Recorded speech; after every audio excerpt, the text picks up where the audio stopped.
Hello and welcome to another Atypical Philosopher video with myself, Jonathan M.S. Pearce.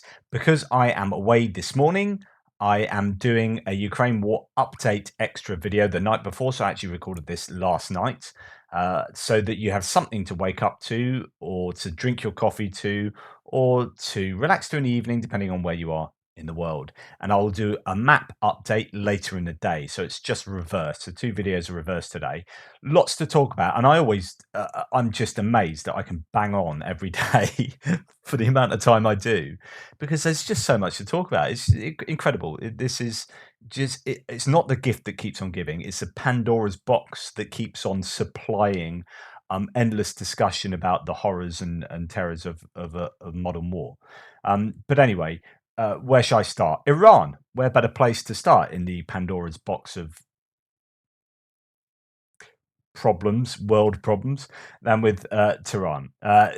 Sorry. So here, Tehran and Moscow have reached an agreement, says the Kyiv Independent, for Iranian Fateh 110s and Zolfagar missiles to be delivered by air to annexed Crimea and by sea to Russian ports in the Caspian, The Economist wrote, citing Ukrainian military intelligence and other officials.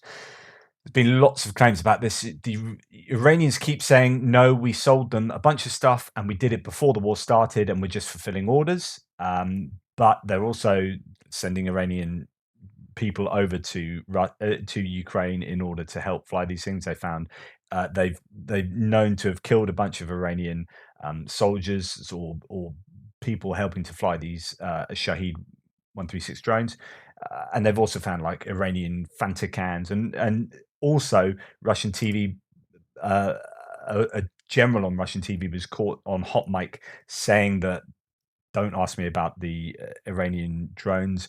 We know they're supplying us, but we're not saying in public that they are. And that was caught on hot mic. And also, all the intelligence services in the world are like, yeah, they're supplying them. We've seen cargo planes land in Moscow, loads more than before the war. Like these are all like unscheduled planes coming from Iran. So yeah, you add this all together, and they are definitely providing this stuff, and they are continuing to do so. These are a bit I mean, the drones have been a big problem. These are a problem because these are ballistic missiles and could cause a lot more damage than the smaller warheads on the drones.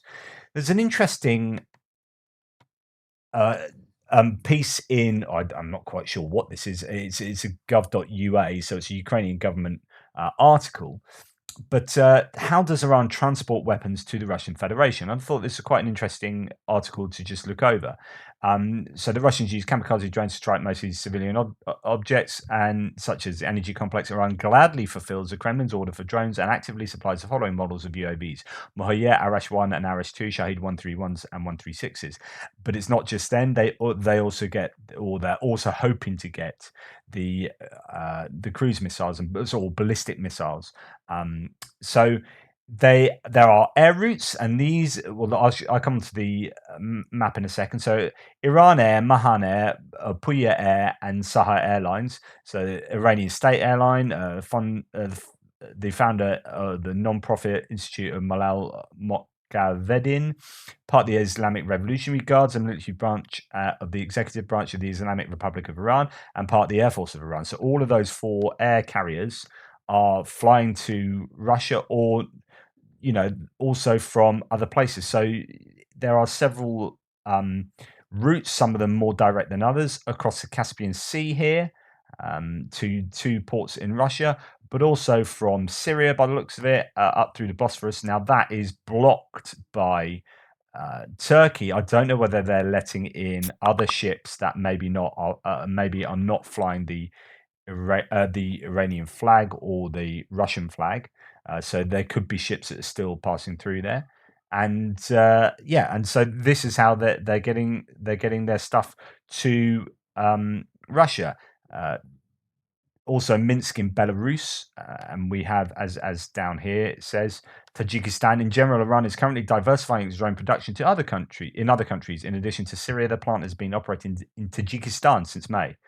And there are also risks of establishing a node assembly in Belarus because the local 558th Aircraft Repair Plant, in cooperation with the company Kvand IS, forced the creation of its own kamikaze drones, which can be a cover for the use of Iranian developments.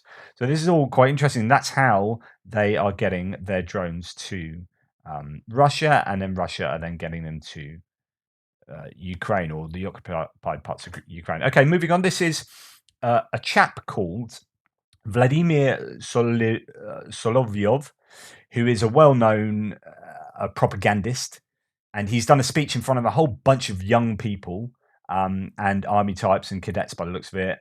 And it was just, I mean, I've watched most of this. It's just absolute 100% propaganda. Including, if we hadn't intervened on the 24th of February, there would have been hundreds of thousands of victims. There would have been smoldering ruins, and everything would have been covered in corpses. Really? No, but really, because Ukraine was just doing fine before you interfered, before you invaded. So, well, thank the heavens that didn't happen. Julia Davis has translated it, and meanwhile, in Russia, top propagandist Vladimir Solovyov was dispatched to address the youth. He lied up a storm, mixing trash talk with biblical references, and this is really true. A couple of biblical references. He talked about Cain and Abel, and he talked about David and Goliath a lot, and he also mentioned God quite a lot. And I'm a philosopher of religion. This is all very interesting for me. I don't want to get into the long weeds of discussing whether God exists or not, but what's important for this is this US society used to be the state religion was atheism, so to speak, but now they're deeply in bed with the Russian Orthodox Church. And goodness, we could talk for hours about that power coupling that's happened, and there's long been the case that Putin has used the Orthodox Church for many strategic and political gains, not least to stoke the culture wars. And in fact, we'll come on to that in a little bit with this chap again, as we talk about American politics and the meddling that Russia have had in past American political elections, and potentially the midterms that happened just now. So he lied up the storm, told the young to get ready and march to the front as soon as they're old enough. Watch this mess. It is a hot mess of 9 and almost 10 minutes. Worth watching, though. Interesting for an insight into the minds of propagandists. And as I say, the use of a lot of religious metaphor and biblical references, that's just a far cry from what atheistic Soviet Union used to be. So I found that really, really interesting. Let's go somewhere completely different. So this is a Czech-delivered RM-70 Vampire 122 multiple rocket launch system of the Armed Forces of Ukraine, firing a rocket salvo near Bakhmut in the Donetsk Oblast of Ukraine. These are really similar by the looks of it. I've not heard of these before. These are really similar by the looks of it to the Grads and the Smerch and the other Jurgen Russian pieces of kit, and those salvos send off quite a lot of destruction by the looks of it. But these are pretty much ballistic. They're not guided, so that it's point and shoot, and they will flatten a large area or cause damage to a large area. So that's the kind of what they're designed to do, and use quite a lot of ammunition in doing so. But they are pretty terrifying salvos, I guess, when they're landing on you. Anyway, that's the Ukrainians using a Czech piece of kit. So, along the similar lines to this, which are air defense systems now, rockets air defense systems, Reznikov, who's the Ukrainian defense minister, I think, has said that NASAMS, which talked about a lot, and Aspide air defense systems arrive in the Ukraine. Ukraine has received long-anticipated Western air defense systems to shoot down enemy targets more effectively, according to the defense minister, Alexei Reznikov. And Aspide 2000 was made by Italy and entered service in 1997. Ukraine has recently received one Aspide battery from Spain. One battery holds up to 2 launchers with 6 missiles. Aspide uses Sparta 2000 missiles with a speed of 4 Mach and a range of 25 kilometers and a max altitude of 6 kilometers. So the NASAMS are these Norwegian or National Advanced Surface-to-Air Missile Systems made in collaboration with Norway and the US. Really useful for shooting down all sorts. So there's system defense against unmanned aerial vehicles, UAVs, drones, helicopters, cruise missiles, unmanned combat aerial vehicles, and crewed fixed-wing aircraft firing with a wide range of existing missiles. So you can put a bunch of different missiles in this, and you can get different things out of them. Really, so Sidewinders, Iris, AMRAAM, all sorts. And has proven interoperability with Patriot as well. This is really important. These are expensive pieces of kit, and the missiles will be expensive, but definitely what the Ukraine need. And my goodness, I want you to listen to something on the Telegraph, which I'll come to later, which is Justin Bronk from the Royal United Services Institute talking about the air war over Ukraine. And I can only play you a little bit because it's too cheeky for me to play it all. But I might do a couple of parts of it in different segments. It's so good. Please listen to that. And I talked to you in yesterday's extra video about the report upon which he is basing his chat there. So check out yesterday's video. You haven't seen it. So as well as the NASAMS Aspide are also in the country, is an Italian medium-range air-to-air, surface-to-air missile produced by well, it doesn't really matter.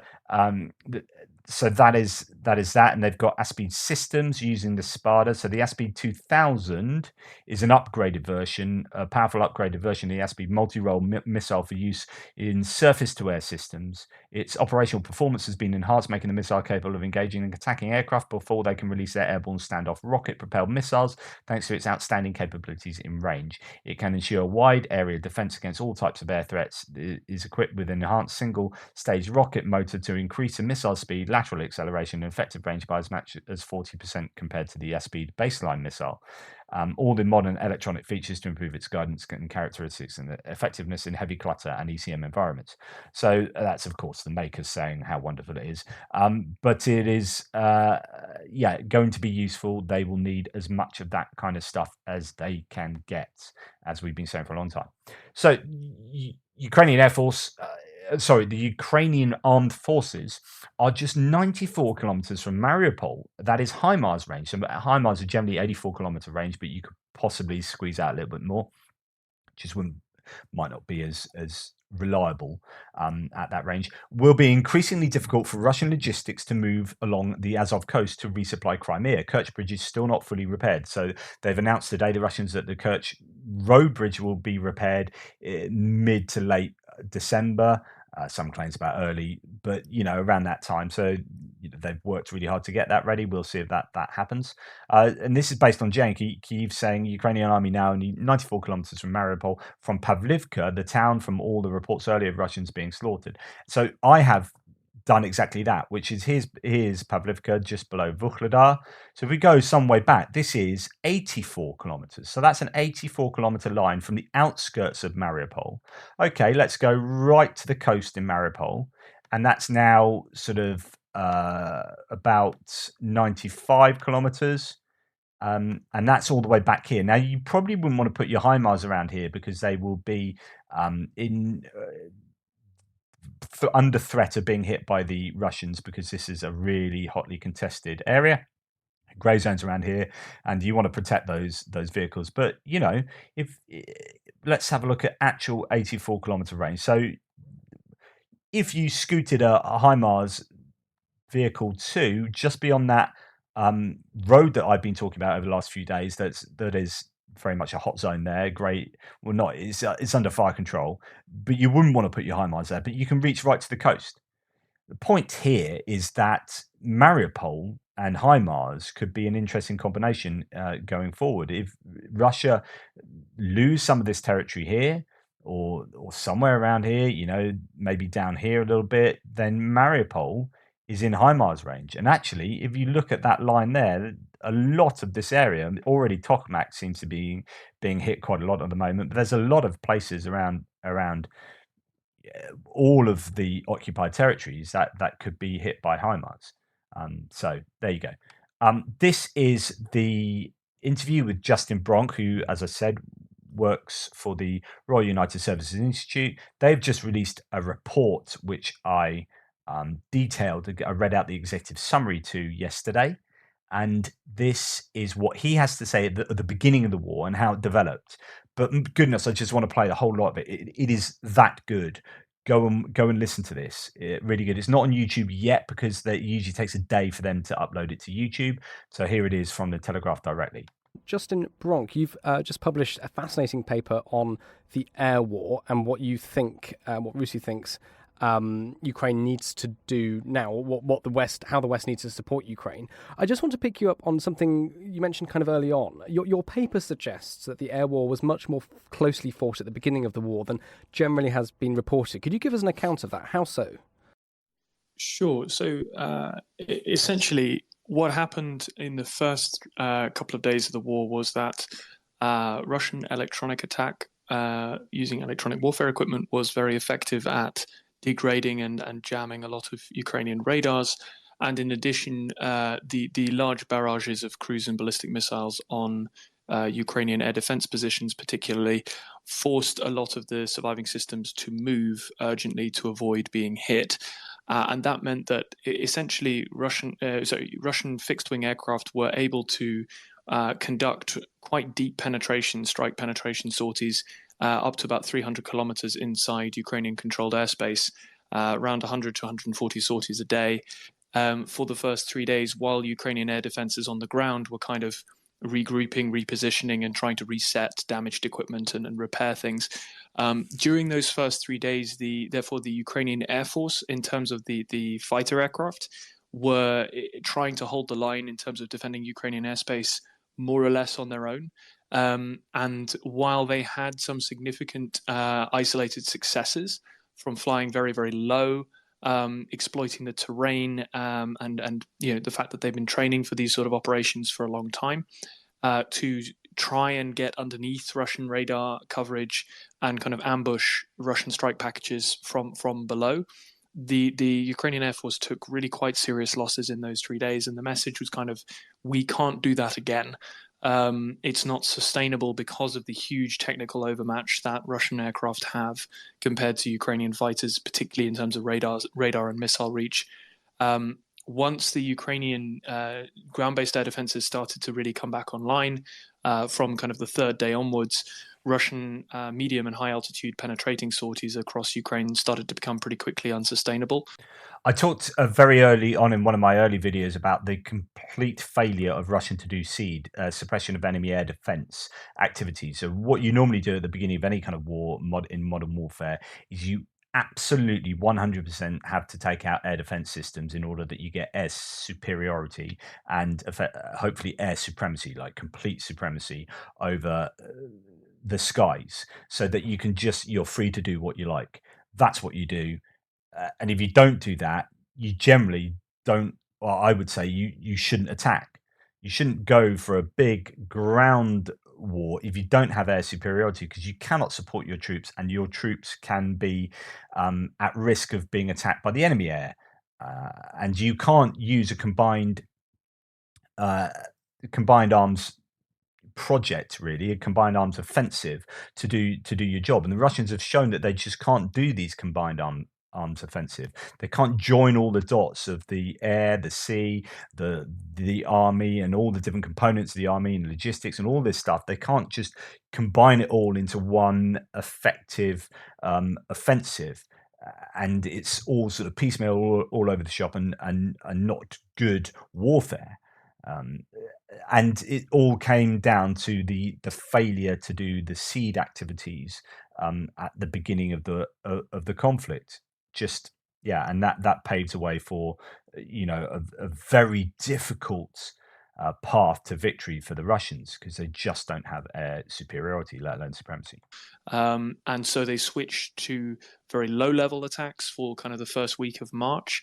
That led to unsustainable losses to short-range shoulder-fired manpads, so man-portable air defense systems. So then they tried to fly by night, although only a very small portion of their fleet, the Sukhoi 34 fullbacks, the fighter bombers, really had any training for that sort of low-level night attack mission set. So it was already a very reduced part of the Russian strike fleet that could be used.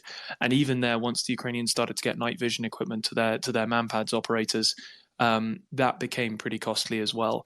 But so the kind of message I would highlight from that is there was a lot more Russian strike activity than we saw in terms of fixed wing Air Force strike operations at the beginning of the war, and their fighters were very effective and have been throughout, even though they've been forced to stand off since the ground-based air defenses got back online.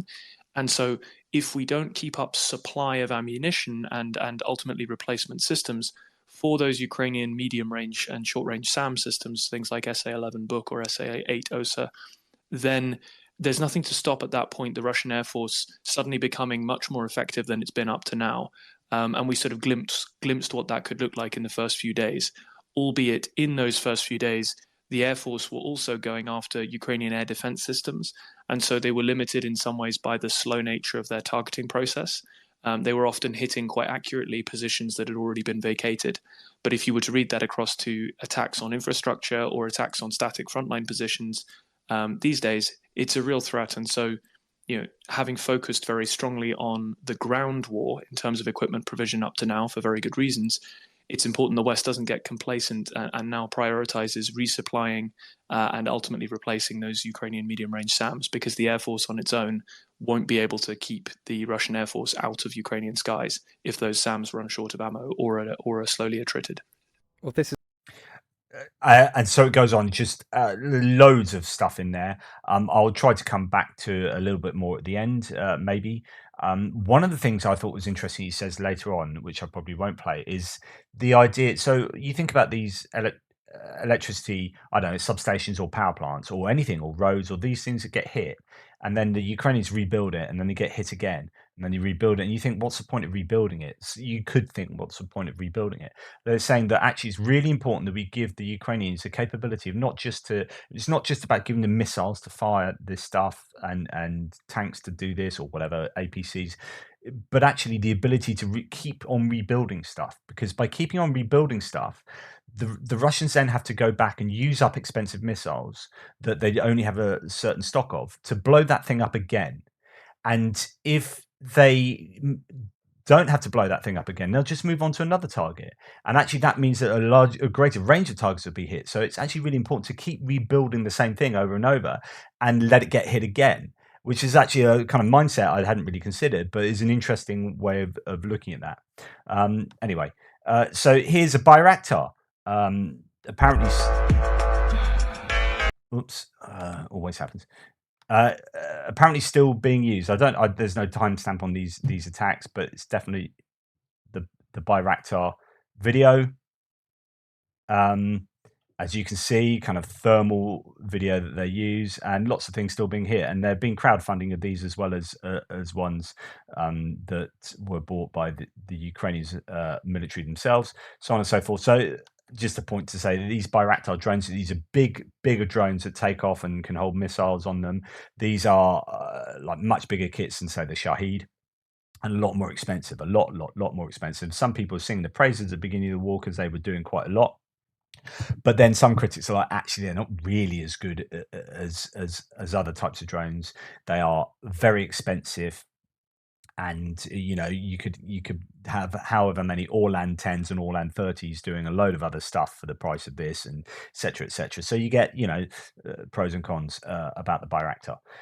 So we're going to return to a guy that I mentioned earlier, that was a Russian propagandist, but also Prigozhin here is in charge of the PMC, the Wagner PMC, and we're going to talk about American elections. It's midterms tomorrow. Today, literally today, because I'm recording this last night. And I know that when I say this stuff about American politics, I get the people who are really supportive of the GOP, the Republican Party, and Trump, being on edge because I'm that's not my political persuasion. So I'll be honest with you. And so, it gets your heckles up, and you'll be very defensive over some of my claims, and attacking Biden, and I'll be less like that, and whatever. But the simple truth of the matter is that Russia did meddle in the 2016 election, and Trump does have connections with Russia, even if not directly himself, but with people who are running his campaign. I advise anyone to go and watch Active Measures on Amazon Prime Video. That documentary is immensely impressive, not least because of the massive wealth of data and intelligence it's collected. It is. I've had arguments with people who are really pro-Republican before, who have like hand-waved that documentary away. Oh, a load of propaganda nonsense. No, there's so much data in that you just cannot hand-wave away, and it's so meticulous. Honestly, it's an absolute wealth. But it just shows the connection. But so when you're in Helsinki, Trump was saying basically putting Putin's word over his own intelligence services, which was such a massive own goal, such a massive shot in the foot for the intelligence services of the US, like to have your commander in chief basically diss you and rubbish you and go with essentially your mortal enemy. This is like really bizarre scenario. So that Helsinki, very famous, press conference was truly bizarre. But anyway, that kind of theory of those connections is kind of borne out, and the meddling that Russia did in the 2016 Trump election is borne out by the Russian claims. Like they literally are claiming now that they meddled in that. And this is Prigozhin, who's Putin's crony, said about the US elections, we have interfered, we're interfering, and we will continue to interfere. Carefully, precisely, surgically, and in our own way. We know how to do it. And he actually continues, during our targeted operations, we will remove both kidneys and the liver at once. And really, this is obvious, right? Because the Cold War was super expensive and you had to build loads of tanks and then go to war in another country, and billions of dollars later, you haven't got anywhere. I think of Afghanistan, right, as trying to influence the world. Or you can build take some apartment blocks over, fill them with a bunch of techies on computers and create Russian bot farms, and then hit Twitter, hit the socials, and influence people with soft warfare, fifth generation warfare. And it's way, way cheaper and no one dies. But man, you can influence the world. You can influence the world hugely. So this has happened. Brexit was interfered with in terms of Russian meddling. The 2016 elections, and in fact, you can pretty much bet every single election. I have come into contact with and evidenced Russian bots working on a mass scale. I've seen the evidence firsthand, and I know they're Russian bots. I've also seen, repeated verbatim things from like multiple, literally hundreds of accounts saying exactly the same thing. You're like, okay, this is Russian bots. But then all they need to do is get certain people sucked in, and then it's what's called the spiral effect, and you kind of spiral downwards, and you can change your views by. Anyway, I won't get into like all the theories about how we have our minds changed by media and all the different types of media. It's a very interesting thing. I've written on it before, whatever. But here we then have, to support this kind of Prigozhin claim, just a reminder that our number one foreign adversary, Russia, which calls the USA the main enemy, calls Ron DeSantis number two. And so Julie Davis, who does all these translating, has done translations involving this. So Russian expert grimly noted that in light of the baggage carried by Trump, the governor of Florida, Ron DeSantis, known in Russia as number two, may be better for the Republicans.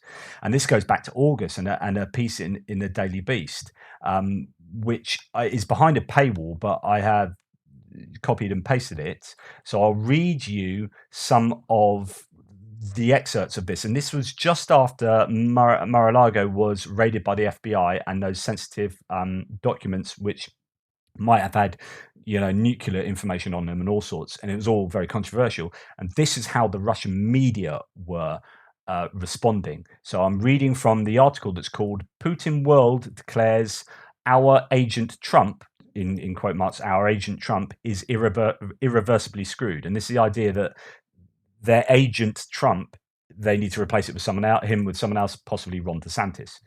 So I'm not starting at the beginning, just quoting from it. Having recovered from their initial shock over the FBI's search of Donald Trump's Florida estate, Russian experts and pundits started to dismiss it as much ado about nothing, albeit a convenient tale they could use to smear American democracy. Now they're singing a different tune. In the most recent broadcast of the state's TV show, Sunday Evening with Vladimir Solovyov, so that's that guy that's just speaking in front of all those young people, host Vladimir Solovyov remarked, quote, I'm very worried for our agents, Trump. They found everything at Mar-a-Lago. They got packages of documents. In all seriousness, they say he should be executed as a person that was ready to hand off nuclear secrets to Russia, end quote. Appearing on Solovyov's show, Foreign Ministry spokeswoman Maria Zakharova likewise raged against the alleged persecution of Moscow's favourite former US president.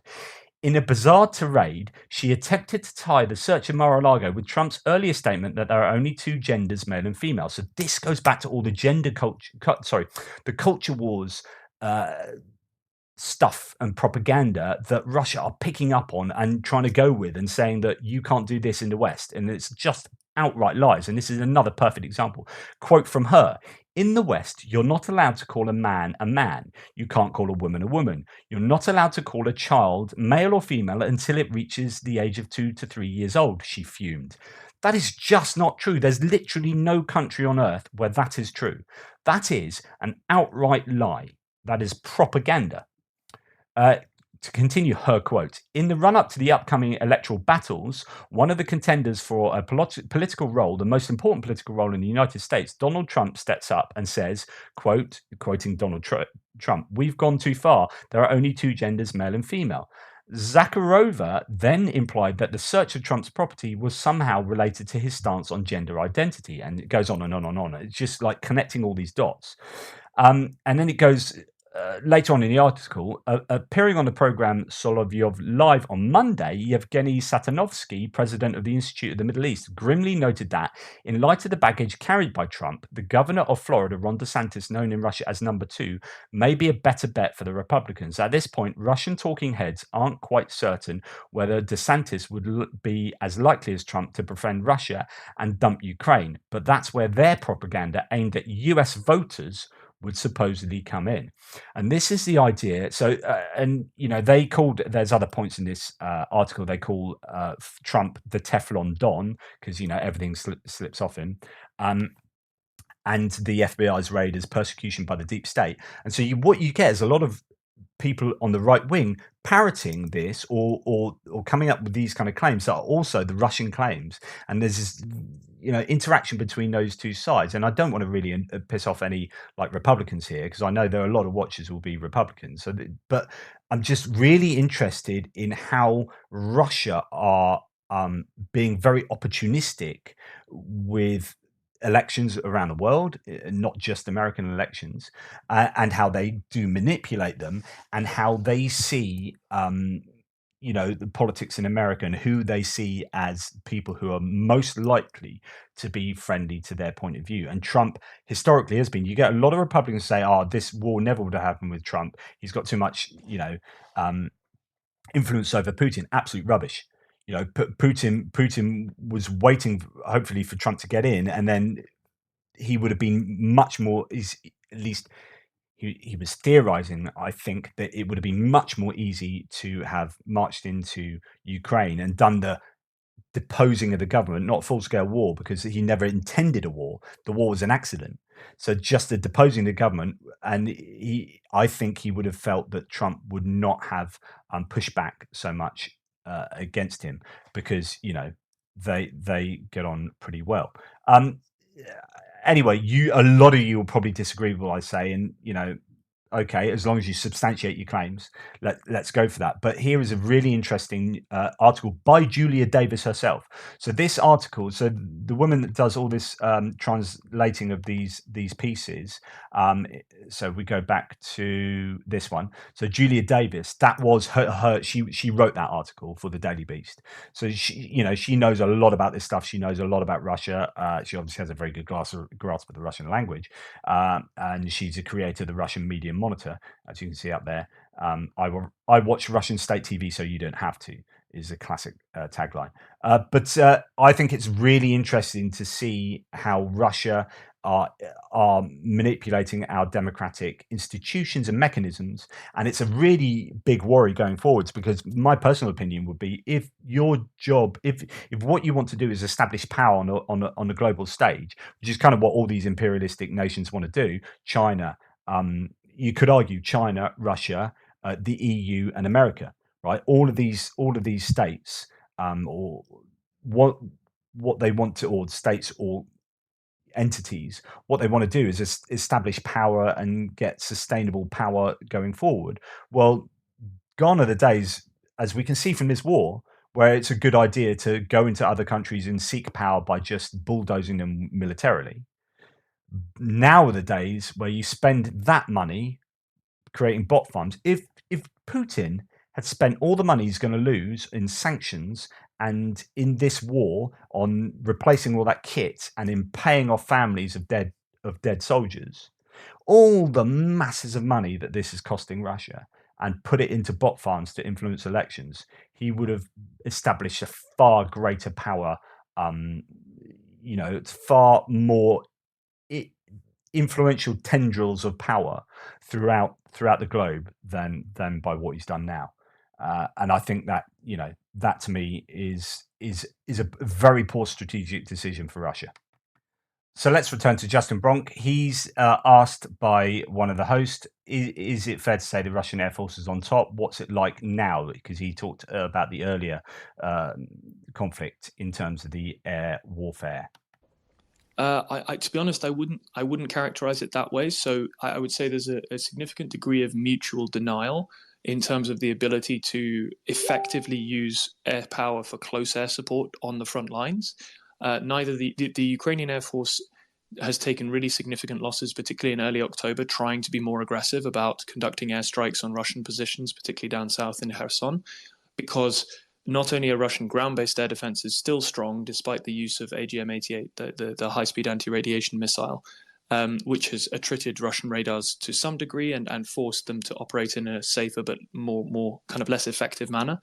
But what the Russian Air Force is spending most of its time in terms of sortie rates now doing is they've divided up the kind of lines of contact into 8 different air defense zones, and they maintain a combat air patrol of at least 2 fighters in each of those, pretty much all through daylight and sometimes in the night as well, with primarily Sukhoi 35, so one of their air superiority fighters, and MiG-31BM, which is this rather unique Russian very large long-range interceptor.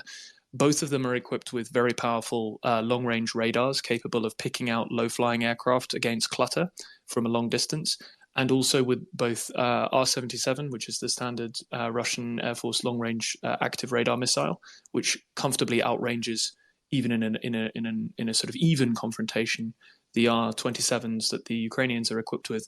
But also the Russians are able to fly high and fast at some distance behind their own front lines, which means that their missiles start out with a lot of energy, whereas the Ukrainians, because of the Russian fighter patrols and the ground-based air defense, the Russian ground-based air defense near the front lines, have to approach the front very, very low. So their missiles, even if they had a comparable missile, are starting out with much, much less energy, so they will go much less far. The Russians are also using a lot of a very long-range air-to-air missile called R-37. And essentially what that's done is push back the ability of the Ukrainians to sustainably fly sorties, even at very low altitude, to the front lines. They're still trying, but they're taking significant losses, and it's not really sustainable there. But equally, the Russians are concentrating on trying to slowly and steadily attrit those Ukrainian SAMs that are preventing Russian aircraft from sustainably operating near the front lines. If they operate low level, there's a lot of kind of standoff rocket lobbing. That's essentially just airborne artillery. It's not a precise form of attack. It's relatively safe for the Russians to do, certainly. But it essentially, what the Russians can't do is what they did in Syria at the moment, which is kind of tote around at medium altitude, taking their time to identify targets and then relatively accurately dropping sticks of unguided bombs. They can't do that because the Ukrainian SAMs are still there. What Ukrainian fighters are spending most of their time doing at the moment is hunting cruise missiles and Shaheeds in the interior, which they are having some success with, but again, they need resupplies of particularly short-range air-to-air missiles, their R-73s. Justin, you mentioned the missiles that the Russian jets are using, and also the point of your paper really is to say that we should provide more supplies to the Ukrainians. Can I just ask? We know that the Russians are running low on other ballistic stocks. Is that something that's affecting? Do we know if that's something that's affecting the Air Force as well? Is that could we see in the future the Russian Air Force run out of the missiles that they use, or is that just something we don't know? So the Russians may be having difficulties with some of their, in terms of stockpiles, with some of their air-launched precision-guided munitions, particularly standoff ones. So they've been using a lot of their something called KH-29, both T and L, so TV and laser-guided versions. That's been one of the mainstays of their Sukhoi 34 fleet's standoff attacks on fixed targets near the lines, as well as larger things like KH-59, which is an air-launched cruise missile. On the other hand, they have enormous quantities of unguided rockets and bombs, so they can continue to use those where they're able to get access for an extremely long period of time. We have seen an increase in recent weeks in the Sukhoi 34 fleet, so really high-end fighter bombers, conducting unguided bombing raids at low level on Ukrainian frontline positions. That would support the theory that they're running relatively low on KH-29 and 59, because there have been significant losses in the KH-34 fleet, so in the Sukhoi 34 fleet. 17 or 18 confirmed of the 135 or so that they started the war with. So they're probably keen to avoid risking them to ground fire, particularly man-pads, but also anti-aircraft fire, if they can.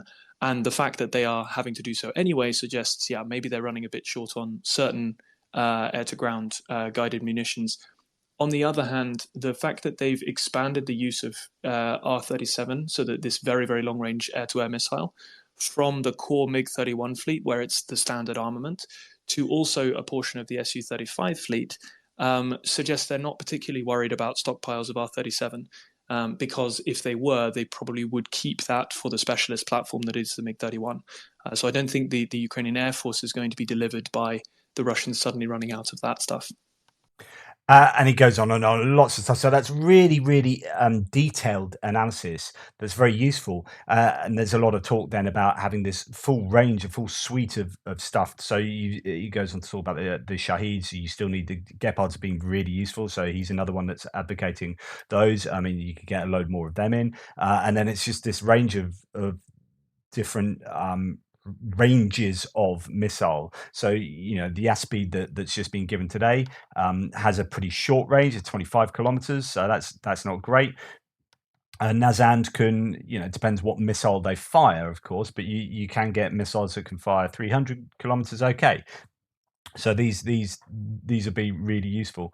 It's about having the systems and the missiles to give you the all-round capability, and things like man pads and autocannons like the Gepards and so on and so forth. Anyway, I really advocate, so rather than just nicking all the Ukraine latest time there, I just advocate you go and listen to that and hopefully drive some traffic their way, because it's an excellent podcast, and today's one was yesterday's one was particularly good. Anyway, there you go. Thank you for that. Thanks for supporting my channel. Please like, subscribe, share. If you have the wherewithal, please help my channel with all the ways you can down in the description box. You can buy me a coffee, all that kind of stuff, or you can pop onto uasupport.com/ATP, and then you can I get a little bit of commission if you buy any of these things, like, I don't know, a hat. No, I've done hats. Let's have a look at I don't know, duffel bags. There you go. If you fancy a duffel bag, there you go. You can show your support for Ukraine by buying one of them, and I get a little bit of commission. So thank you if you do. But just being here and being so active in the comments with your excellent commentary, that means an awful lot. So thank you, and I'll check it back in with you a little bit later for a map update. Whoop.